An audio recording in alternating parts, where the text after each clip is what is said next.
ইতিমধ্যে আমাৰ medical education and research ডিপাৰ্টমেণ্টৰ কমিশ্যনাৰ সিদ্ধাৰ্থ সিং ডাঙৰীয়াই আয়ুষ্মান অসম মুখ্যমন্ত্ৰীৰ লোকসেৱক যোজনাখনৰ বিষয়ে আপোনালোকক সম্পূৰ্ণভাৱে এটা বিৱৰণী দাঙি ধৰিছে। এই আঁচনিখন আমি অসমৰ চৰকাৰী কৰ্মচাৰীসকলৰ মেডিকেল ট্ৰিটমেণ্টৰ দিশটো সৰলীকৰণ কৰাৰ বাবে 2 অক্টোবৰ 2023 চনত আমি উদ্বোধন কৰিছিলোঁ। এই আঁচনিখন উদ্বোধন কৰাৰ আগতে আমি ৰাজ্যৰ কৰ্মচাৰীসকলৰ সৈতে বিশদভাৱে আলোচনা চলাইছিলোঁ আৰু আমি এই আঁচনিখন আৰম্ভণিৰ দিনাখনৰ পৰা বিষয়া কৰ্মচাৰী অৱসৰপ্ৰাপ্ত বিষয়া কৰ্মচাৰী পৰা পুৰা বিভিন্ন ফিডবেকৰ আধাৰত ইয়াক আমি কণ্টিনিউৱাছলি আমি ইয়াক আৰু অধিক সৰলীকৰণ কৰিবলৈ প্ৰচেষ্টা কৰিছিলোঁ। এই আঁচনিখনৰ মূল উদ্দেশ্য আছিল মেডিকেল ৰিইম্বাৰ্সমেণ্টৰ যিটো এটা জটিল প্ৰক্ৰিয়া, সেই প্ৰক্ৰিয়াটোক আমি কেনেকৈ সৰলীকৰণ কৰিব পাৰোঁ। এই আঁচনিখনৰ আগতে অসম চৰকাৰে বাজেটৰ জৰিয়তে এই আঁচনিখনৰ বাবে বা মেডিকেল ৰিইম্বাৰ্সমেণ্টৰ বাবে যোগ্য প্ৰতিজনক আমি তেওঁলোকৰ প্ৰাপ্য ধনৰাশি উভতাই দিয়াৰ বাবে চেষ্টা কৰিছিলোঁ। এই গোটেই প্ৰক্ৰিয়াটোত ৰেফাৰেল হস্পিটালৰ পৰা আৰম্ভ কৰি চৰকাৰৰ সঞ্চালকালয়ৰ পৰা সচিবালয়ৰ পৰা ডাইৰেক্টৰেট অফ হেল্থ এডুকেশ্যন, এই বিভিন্ন ধৰণৰ ব্যৱস্থাই কেতিয়াবা চৰকাৰী কৰ্মচাৰীক তেওঁলোকৰ মেডিকেল ৰিইম্বাৰ্সমেণ্ট পাবলৈ 2 বছৰ বা 3 বছৰ অপেক্ষা কৰিবলগীয়া হৈছিল আৰু এটা সময়ত এই প্ৰক্ৰিয়াটোত যথেষ্ট দুৰ্নীতিও সোমাই পৰিছিল আৰু বিভিন্ন জাগাত এই সংক্ৰান্তত বিভিন্ন ৰেকেটো ধৰাত পৰিছিল। তাৰ ফলত যোগ্য আৰু যাৰ প্ৰাপ্য তেনে কৰ্মচাৰীসকলেও অযথা স্ক্ৰুটিনিত পৰিছিলে আৰু ফলত প্ৰাপ্য আমাৰ কৰ্মচাৰীসকলে মেডিকেল ৰিইম্বাৰ্সমেণ্ট পোৱাত যথেষ্ট কষ্ট পাইছিলে। আটাইতকৈ অসুবিধা হৈছিলে অৱসৰপ্ৰাপ্ত কৰ্মচাৰীসকলৰ। এটা বয়সত তেখেতসকল দিনও সচিবালয়ত অহা তেখেতসকলৰ কাৰণে অসম্ভৱ আছিলে আৰু সঞ্চালকালয় বা directorate of health education, directorate of health ছাৰ্ভিচত গৈ তেওঁলোকৰ যিটো এণ্টাইটেলমেণ্ট তাক হিচাপ নিকাচ কৰি অনা চৰকাৰী কৰ্মচাৰীৰ বাবে অসুবিধা হৈছিলে, বিশেষকৈ অৱসৰপ্ৰাপ্ত কৰ্মচাৰীৰ বাবে আৰু বেছি কষ্ট হৈছিলে। আন এটা দিশ গুৰুত্বপূৰ্ণ আছিলে চৰকাৰৰ মেডিকেল ৰিইম্বাৰ্সমেণ্ট স্কিমখন মেডিকেল ৰিইম্বাৰ্সমেণ্ট আছিলে, অৰ্থাৎ প্ৰথমতে খৰচ কৰাৰ পিছত তাক আমি উভতাই দিম। কিছু ক্ষেত্ৰত মুখ্যমন্ত্ৰীয়ে হওক, মুখ্য সচিবে হওক বা বিভাগৰ কোনো বৰমূৰীয়া ব্যক্তিয়ে অকণমান সহৃদয়তা দেখুৱালে 2-এজনক প্ৰয়োজনীয় অগ্ৰিম টকা দিয়াৰ ব্যৱস্থা কৰা হৈছিল যদিও কমপ্লিকেটেড বেমাৰত অগ্ৰিম টকা পোৱাটো কৰ্মচাৰীসকলৰ বাবে এক প্ৰকাৰ অসম্ভৱ আছিল। লিভাৰ ট্ৰান্সপ্লাণ্ট, কিডনি ট্ৰান্সপ্লাণ্ট আদিত যদিও আমি এডভান্স পেমেণ্ট কৰিব পাৰোঁ, কিন্তু তাক এটা চৰকাৰী জটিল প্ৰক্ৰিয়াৰ মাজেৰে তাক পোৱাটো সহজ সাধ্য নাছিলে এই গোটেই কথাবিলাকৰ সম্যক আলোচনা কৰি আমি দেখিছিলোঁ যে ইয়াক যদি সৰলীকৰণ কৰা নহয় তেনেহলে কৰ্মচাৰীসকলৰ অসুবিধা আমি কোনো প্ৰকাৰে লাঘৱ কৰিব নোৱাৰো আমাৰ চৰকাৰ অহাৰ পিছত কৰ্মচাৰী পৰিষদকে আদি কৰি সকলোৰে লগত এটা আমি দীৰ্ঘদিন আলোচনা কৰিছিলোঁ যে চৰকাৰী কৰ্মচাৰীসকলক মেডিকেল ৰিইম্বাৰ্সমেন্ট দিবৰ কাৰণে আমি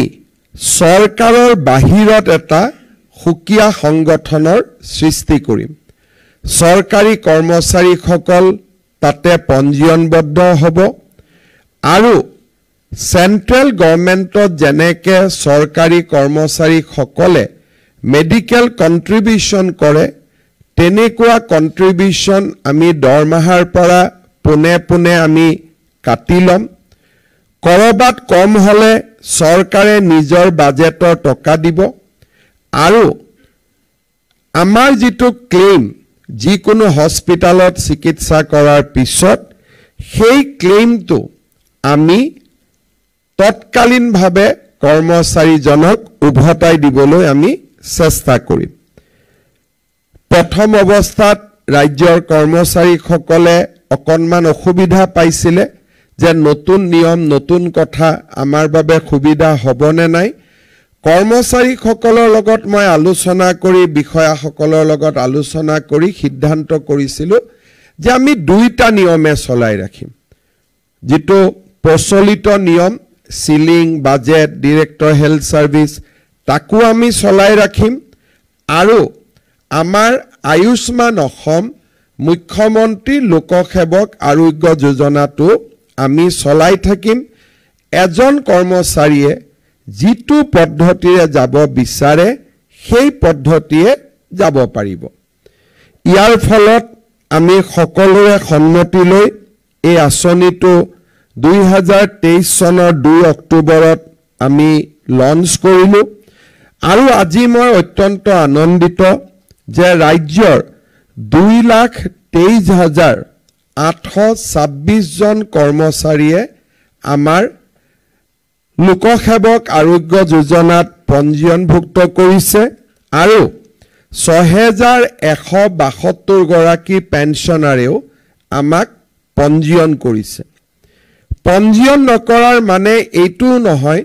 যে তেখেতসকলে আঁচনিত আহিব বিচৰা নাই অৰ্থাৎ যাৰ যেতিয়াই বেমাৰ হয় বেমাৰৰ হোৱাৰ লগে লগেও তেওঁলোকে নিজে নিজে ৰেজিষ্ট্ৰেচন কৰি লয় কাৰণ ই ৰেজিষ্ট্ৰেচন সদায় বাবে মুকলি হৈ থাকে গতিকে বহুত কৰ্মচাৰী বিশেষকৈ ডেকা লৰাখিনিয়ে যেহেতু এতিয়াও বহুত তেওঁলোকে নাভাবে স্বাস্থ্যৰ অসুবিধা হ'ব তেওঁলোকে পঞ্জীয়ন কৰা নাই যদিও যিদিনাখনে তেওঁলোকে মেডিকেল কলেজত যায় ডক্টৰে কয় সিদিনাখনে তেওঁলোকে ইয়াত পঞ্জীয়ন কৰি লয় কাৰণ পঞ্জীয়নটো ইয়াতে আমি সদায় কৰিব পাৰো আৰু এটা ইয়াত আঁচনিখনৰ সুবিধা কি যে অসম চৰকাৰে কোন বেমাৰত কিমান টকা দিব তাক নিৰ্ধাৰণ নকৰে ভাৰত চৰকাৰে যি নিৰ্ধাৰণ কৰে আমি তাকে মানি লওঁ যাক নেকি আমি CGHS ৰেট বুলি কওঁ তেওঁলোকে যদি কিবা এটা লিভাৰ ট্ৰান্সপ্লান্টৰ কাৰণে আজি 15 লাখ ধাৰ্য কৰিছে কালি যদি তাক ৰিভাইজ কৰি 20 লাখ কৰি দিয়ে আমাৰ ইয়াতো অটোমেটিকলি সেই ৰেটটো ৰিভাইজ হৈ যাব আমাৰ ইয়াতে কিডনি ট্ৰান্সপ্লান্টৰ কাৰণে যদি ভাৰত চৰকাৰে আজি 4 লাখ টকা কৈছে অহা কালি যদি ভাৰত চৰকাৰে 10 লাখ কৰি দিয়ে আমি ইয়াতে কোনো আলোচনা নকৰো সেই দিনাখনে আমিও তাক 10 লাখ টকা লৈকে আগবঢ়াই লৈ যাম তাৰ ফলত আজি স্বাস্থ্যৰ সুবিধাৰ ক্ষেত্ৰত ভাৰত চৰকাৰ আৰু অসম চৰকাৰৰ কৰ্মচাৰীসকলে সমান সুবিধা পাবলৈ সক্ষম হৈছে এই আঁচনিখন আৰম্ভ কৰোতে ৰাজ্যৰ চৰকাৰী কৰ্মচাৰীসকলে আমাক পৰামৰ্শ দিছিল যে এই আঁচনিটো এতিয়াও ৰিইম্বাৰ্সমেন্ট অৰ্থাৎ প্ৰথমতে বেমাৰ হ'ব চিকিৎসা সম্পূৰ্ণ হ'ব আৰু তাৰ পিছত আমি বিল আদিৰে সৈতে ক্লেইম কৰিম কিন্তু ৰাজ্যৰ কোনো কৰ্মচাৰীৰ হাততে 20 লাখ 10 লাখ 5 লাখ 2 লাখ টকা এটা সময়তে সঞ্চয় হৈ নাথাকে আৰু ট্ৰিটমেন্টৰ খৰচ দিবৰ কাৰণে বহুতে ধাৰ ঋণ আদি লবলগীয়া হয় ৰাজ্যৰ কৰ্মচাৰীসকলে আমাক কৈছিলে যে আমি ইয়াক ক্যাশলেস কৰিব পাৰো নেকি অৰ্থাৎ আমাক টকা বেছি নালাগে CGHৰ যিটো ৰেট থাকি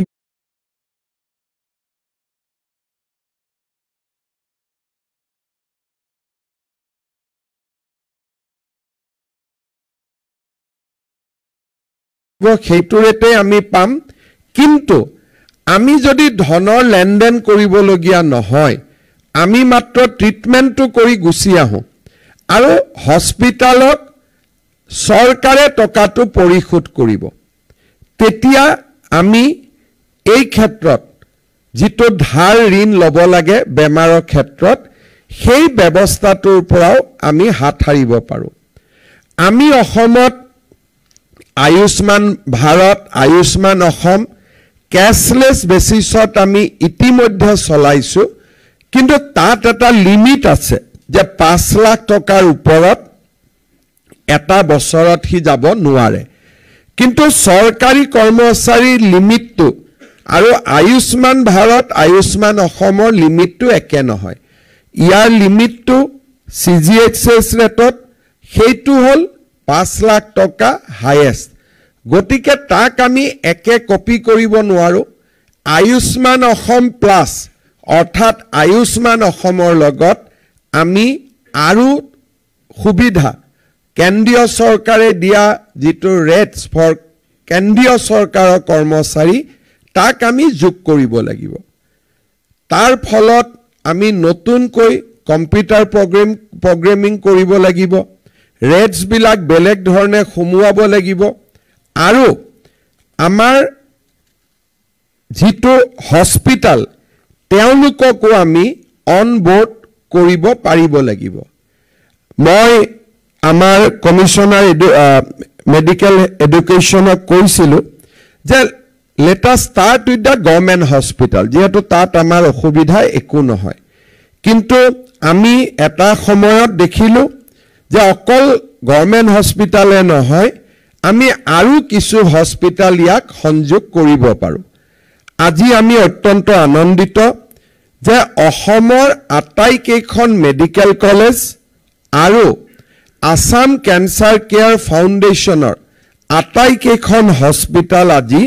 আমাৰ লগত অনবোৰ্ড হৈছে আৰু তেওঁলোকে ক্যাশলেস ট্ৰিটমেন্টৰ কাৰণে আমাৰ লগত সন্মতি প্ৰকাশ কৰিছে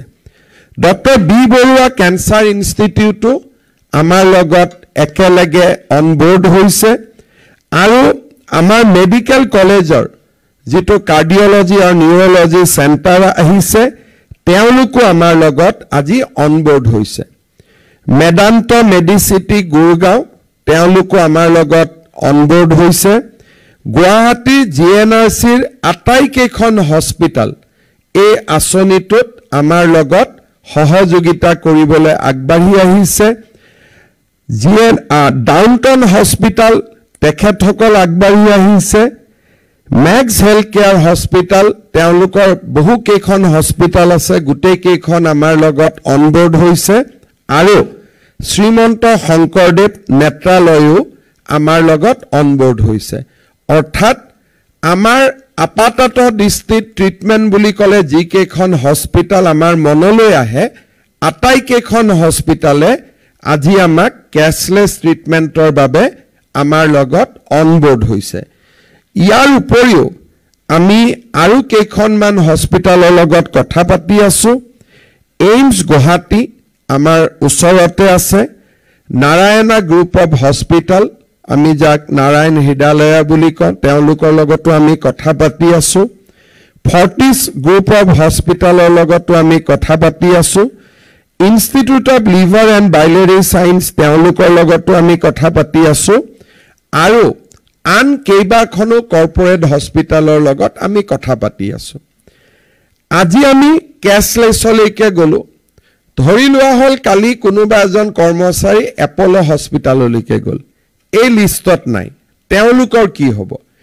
তেওঁলোকৰ কাৰণে ৰিইম্বাৰ্সমেন্ট মোডটো চলি থাকিব অৰ্থাৎ কেছলেছ হোৱা মানে এটো নুবুজায় যে ৰিইম্বাৰ্সমেন্টটো আজিৰ পৰা বন্ধ হৈ গল আমি কৰ্মচাৰীসকলৰ চইজ অফ হস্পিটাল আমি ৰেষ্ট্ৰিক্ট কৰিব খোজা নাই আমাৰ কথা হল যে আপোনালোকে আজিৰ পৰা কেছলেছ ট্ৰিটমেন্টটো ল'ব পাৰিব আৰু এই কেখন হস্পিটালত আমাৰ পছন্দ হোৱা নাই কিন্তু বাধ্যত পৰি আমি ইয়াত আহিবলগীয়া হল তেনেকুৱা পৰিবেশ এটা আমি সৃষ্টি কৰিব বিচৰা নাই অহাকালি ইয়াত যদি লিষ্টত চাই চেন্নাইৰ এপলো এই লিষ্টখনত নাই কিন্তু আপোনালোকে চেন্নাই এপলোত যাব পাৰিব ধৰি ললো গুৱাহাটীৰে নেম কেয়াৰ হস্পিটাল আমাৰ হেলথ সিটি ইয়াত নাই তাৰ মানে এটো নুবুজায় যে এই সেই কেখন হস্পিটালত আপোনালোক যাব নোৱাৰিব তাত আপোনালোকে কেছলেছ সুবিধাটো নাপাব তাত ট্ৰিটমেন্ট কৰিলে আপোনালোকে ৰিইম্বাৰ্সমেন্ট ক্লেইম কৰিব লাগিব কিন্তু medical colleges cancer care foundation B Borooah CN centre Medanta GNRC downtown Max আৰু নেত্ৰালয়ত আপোনালোকে কেছলেছ ট্ৰিটমেন্টৰ সুবিধা পাব সাবজেক্ট টু দা সিলিং যে আমি সিজিএইচএস জিমান আমাক ৰেট দিয়ে হিমান টকালৈকে আমি কেছলেছ ট্ৰিটমেন্ট কৰিব পাৰিম আৰু আমি obviously চিকিৎসালয় কেখনকো আমি কৈছো যে তেখেতসকলে যাতে আউট অফ পকেট এক্সপেন্ডিচাৰ নকৰুৱাই কাৰণ সেন্ট্ৰেল গভৰ্নমেন্টৰ ৰেটটো যথেষ্ট কমফৰ্টেবল ৰেট আমি পাও গতিকে তাতকৈ যাতে আমি ওপৰত আউট অফ পকেট এক্সপেন্ডিচাৰ নকৰাও হে এটা ডাঙৰ ৰেসপন্সিবিলিটি আমাৰ ডেফিনেটলি আমাৰ আটাই কেখন হস্পিটালৰে থাকিব শেষত আমাৰ যি আয়ুষ্মান ভাৰত আয়ুষ্মান অসম এই গুটেই ট্ৰিটমেন্টৰ ৰিইম্বাৰ্সমেন্ট আমি ভাৰত চৰকাৰৰ ওপৰত নিৰ্ভৰশীল অসম চৰকাৰৰ বাজেট আদিৰ ওপৰত নিৰ্ভৰশীল কিন্তু এই স্কিমখনত আমি কাৰো ওপৰত এই কাৰণে নিৰ্ভৰশীল নহয় কাৰণ ইয়াত ৰাজ্যিক কৰ্মচাৰীসকলৰ নিজৰ কন্ট্ৰিবিউশন থাকে আৰু আমাৰো বাজেটত ধাৰ্য কৰা এটা ধন নিৰ্দিষ্ট হৈ থাকে কাৰণ আমি এই বাজেটৰ টকা আগৰে পৰা আমি দিয়ে আছিলো আৰু এতিয়া হয়তো আমি 2 টকা বেছি দিব লাগিব কিন্তু দিস কমিটমেন্ট এটো আমাৰ সদায় গভৰ্নমেন্টত থাকে যে আমাৰ কৰ্মচাৰীসকলক আমি এই সুবিধাটো দিম সেইবাবে মই ভাবো যে আমি ইয়াত হস্পিটালকো আমি সুন্দৰভাৱে পেমেন্ট আদি কৰিব পাৰিম আয়ুষ্মান ভাৰত আয়ুষ্মান অসমতকৈ পৃথক ইয়াৰ সম্পূৰ্ণ একাউন্টিংও বেলেগ ইয়াৰ গুটেই সিস্টেমটো বেলেগ and this is a contributory health scheme গটিকে এই স্কিমটো আমি সুন্দৰভাৱে পৰিচালনা কৰিব পাৰিম আৰু তাৰ আটাইতকৈ ডাঙৰ প্ৰমাণ হল যে আমি ইয়াক লঞ্চ কৰাৰ পৰা এতিয়ালৈকে 65 কোটি টকা ইতিমধ্যে আমি হস্পিটাল সমূহক হস্পিটালত খৰচ কৰাৰ পিছত আমি কৰ্মচাৰীসকলক উভতাই দিব পাৰিছো নৰমালি আগতে আমাৰ এনুৱেলি 17-18 কোটি টকা খৰচ হৈছিল এই আঁচনিখন অনাৰ পিছত আমি দেখিছো যে আমাৰ এক্সপেন্ডিচাৰ অলমোস্ট ডাবল হৈছে আমি 34-35 crore এনুৱেলি আমি দিবলগীয়া হৈছে বাট উই আৰ কমফৰ্টেবল তাৰ কাৰণে আমি একো বেয়া পোৱা নাই কাৰণ ই এইটোকে বুজাইছে যে সেক্ৰেটাৰিয়েটত পেন্ডিং হৈ থকা ফাইলছ বিলাক বা কোনোবা ডাইৰেক্টৰত পেন্ডিং হৈ থকা ফাইলছ বিলাক এতিয়া নোহোৱা হৈছে আৰু আমাৰ কৰ্মচাৰীসকলে সুন্দৰভাৱে এই আঁচনিৰ সুবিধা পাইছে মই এই আঁচনিৰ পৰা সুবিধা পোৱা বহুত চৰকাৰী কৰ্মচাৰীক লগ পাইছো যিসকল প্ৰথমতে স্কেপটিকেল আছিল এতিয়া তেওঁলোকে নিজেই যে এই সিদ্ধান্তটো বা এই আঁচনিখন খুব ভাল হৈছে তাক তেওঁলোকে আজি উচ্চ স্বৰে প্ৰশংসাও কৰিছে আৰু অন্তত মেডিকেল ৰিম্বাৰ্সমেন্ট হোৱা নাই বুলি আমাৰ ওচৰলৈ যি কৰ্মচাৰী বা ৰিটায়াৰ্ড কৰ্মচাৰীসকল আগতে আহি আছিল সেই স্ৰোতটো এতিয়া বন্ধ হৈ গৈছে যোৱা 2 বছৰত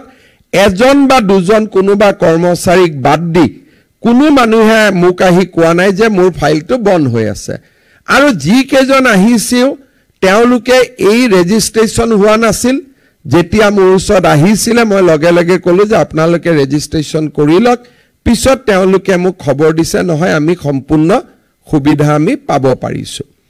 ৰাজ্যিক কৰ্মচাৰীৰ পৰা বাহিৰত গৈ আমাৰ কেবিনেটে এই আঁচনিটো সৰ্বশিক্ষা অভিযানৰ কৰ্মচাৰীসকল নেশ্যনেল হেল্থ মিছনৰ কৰ্মচাৰীসকল আৰু আমাৰ তিনিওটা ইলেক্ট্ৰিচিটি কোম্পানীৰ কৰ্মচাৰীসকলকো এই আঁচনিটো আগবঢ়াবলৈ আমি সিদ্ধান্ত লৈছো যাতে তেখেতসকলে ৰাজ্যিক কৰ্মচাৰীৰ দৰে ৰিইম্বাৰ্সমেন্ট পাবলৈ সক্ষম হয় আমি কেইদিনমান আগতে আৰু এটা সিদ্ধান্ত লৈছো যে আমাৰ মাষ্টাৰ ৰোল আৰু ওয়েজ এমপ্লয়ি সকলেও এই আঁচনিত আমি ৰেজিষ্ট্ৰেচন কৰাই দিম যাতে মাষ্টাৰ ৰোল বুলি বা ওয়েজ এমপ্লয়ি বুলি তেওঁলোক এই আঁচনিৰ পৰা বাদ পৰি থাকিব নালাগে এক ষ্টেপ আগুৱাই লৈ আমি আৰু এটা ডিসিশন লৈছো যে আমাৰ ষ্টেট গভৰ্ণমেণ্টৰো যদি কোনোবা কন্ট্ৰাকচুৱেল এমপ্লয়ি যদি কোনোবা ডিপাৰ্টমেণ্টত আছে তেওঁলোকেও এই আঁচনিখনত ৰেজিষ্ট্ৰেচন কৰিব পাৰিব মই ভাবো চাওঁতে এই আঁচনিখনত মিনিমাম 7 to 8 লাখ আমাৰ সাবস্ক্ৰিপশন এটা সময়লৈকে আহিব আৰু আমিও বেয়া নাপাওঁ বিকজ আমি ভাবো যে আমি আমাৰ চৰকাৰৰ হৈ কাম কৰা কৰ্মচাৰী তেওঁৰ ষ্টেটাস লাগিলে যিয়ে নহওক কিয় ওয়েজ এমপ্লয়ি হওক কন্ট্ৰাকচুৱেল হওক বা আন যিয়ে সুবিধা নহওক কিয় আমি যদি সকলোকে এই আঁচনিৰ জৰিয়তে সহায় কৰিব পাৰো হি কোনো বেয়া নহয় এটা ভাল কাম আৰু তাৰ কাৰণে আমি নাম্বাৰ যিমানে বাঢ়ি যায় আমি ভালে পাম তাত আমি বেয়া পোৱাৰ কোনো কথা নহয় আৰু আমি অনুভৱ কৰো যে এই আঁচনিখন ৰাজ্যিক কৰ্মচাৰীসকলৰ বিপদৰ সময়ত এটা ডাঙৰ সুবিধা পাব আৰু আপোনালোকে ইতিমধ্যে জানেও যে আমি ইয়াত আগতে ৰেফাৰেল বোৰ্ড আদি যি কথা আছিল আমি সব বিলাক নোহোৱা কৰি দিছো very very simplistic procedure আৰু ইয়াৰ জৰিয়তে আপোনালোকে বহুখিনি সুবিধা পাব বহু দিনৰ পৰা আমাৰ ৰাজ্যৰ কৰ্মচাৰীসকলৰ ক্যাশলেস মেডিকেল ট্ৰিটমেন্ট এটা ডিমান্ড আছিল হয়তো কোনেও ভাবাও নাছিল হৈ যাব বুলি ডিমান্ড আমি এটা ৰাখিছিল কিন্তু আজি আমাৰ এই কামটো হৈ গল আৰু মোৰ কাৰণেও খুব এটো স্যাটিসফ্যাক্টৰি কাৰণ বহু 10 বছৰৰ পৰা এই বিষয়টো বিত্তমন্ত্ৰী হিচাপে মুখ্যমন্ত্ৰী হিচাপে আলোচনা কৰি আছিল আজি আমি এটা লজিক্যাল কনক্লুজনলৈকে আহিব পাৰিলো মই আমাৰ সিদ্ধাৰ্থ সিং আৰু এন্টায়াৰ টিমক মই ধন্যবাদ জনাইছো অভিনন্দন জনাইছো যে এটা ডাঙৰ কাম এটা আজি আমি কৰিব পাৰিছো আৰু মই ভাবো যে আৰম্ভণিতে কিছু টিথিং প্ৰবলেম থাকিব যিকোনো আঁচনিত আৰু ইমপ্ৰুভমেন্টৰ স্কোপ থাকিব যিকোনো এটা আঁচনি আৰম্ভ কৰিলে তাক নিৰন্তৰ ইমপ্ৰুভ কৰি আমি গৈ থাকিব লাগে মই ইতিমধ্যে সিদ্ধাৰ্থ সিংক কৈ থৈছো যে মাহেকে দুমাহে কৰ্মচাৰীসকলৰ প্ৰতিনিধিসকলৰ সৈতে এই স্কিমটোৰ বিষয়ে কথা পাতি থাকিব লাগে আৰু যাতে আমি কনস্ট্যান্ট ইমপ্ৰুভ কৰি গৈ থাকিব পাৰো প্ৰথম অৱস্থাত আমাক 4 মাহ লাগিছিল 5 মাহ লাগিছিল এতিয়া অলমোস্ট আমি 30 ডেজৰ পৰা 90 ডেজত কমপ্লিকেটেড কেছও আমি কৰিব পাৰিছো ক্যাশলেস হোৱাৰ পিছতটো সেই সমস্যাটো নোহোৱা হ'ব আৰু আমি ইমপ্ৰুভ কৰিবৰ বাবে চেষ্টা কৰিম আপোনালোকে পৰামৰ্শ দি থাকিব সকলোকে মই ৰাজ্যৰ বিষয়া কৰ্মচাৰী সকলোকে আজিৰ এই প্ৰাপ্তিৰ বাবে মই অভিনন্দন জনাইছো আমি সকলোৱে জানো যে কেন্দ্ৰীয় চৰকাৰে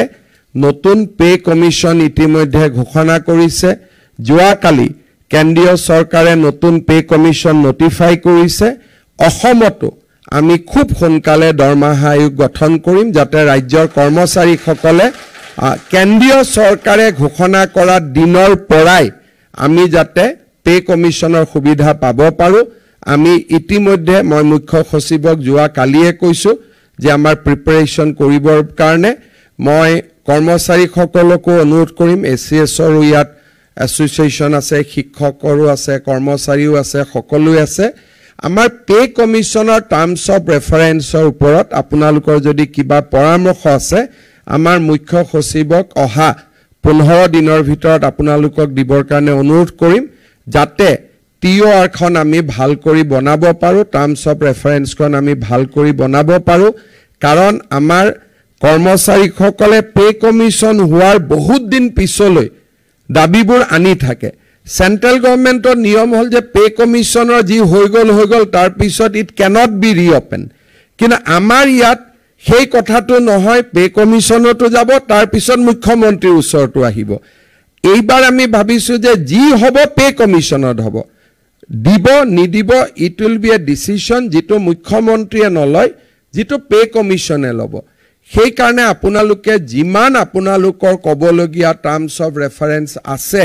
আপোনালোকে এবাৰ পে কমিশ্যনক দি দিয়ক যাতে আমি এখন ভাল pay commission government of India 18 মান্থছৰ সময় দিছে আৰু 18 মাহ এটা ভাল সময় 1.5 বছৰ সময়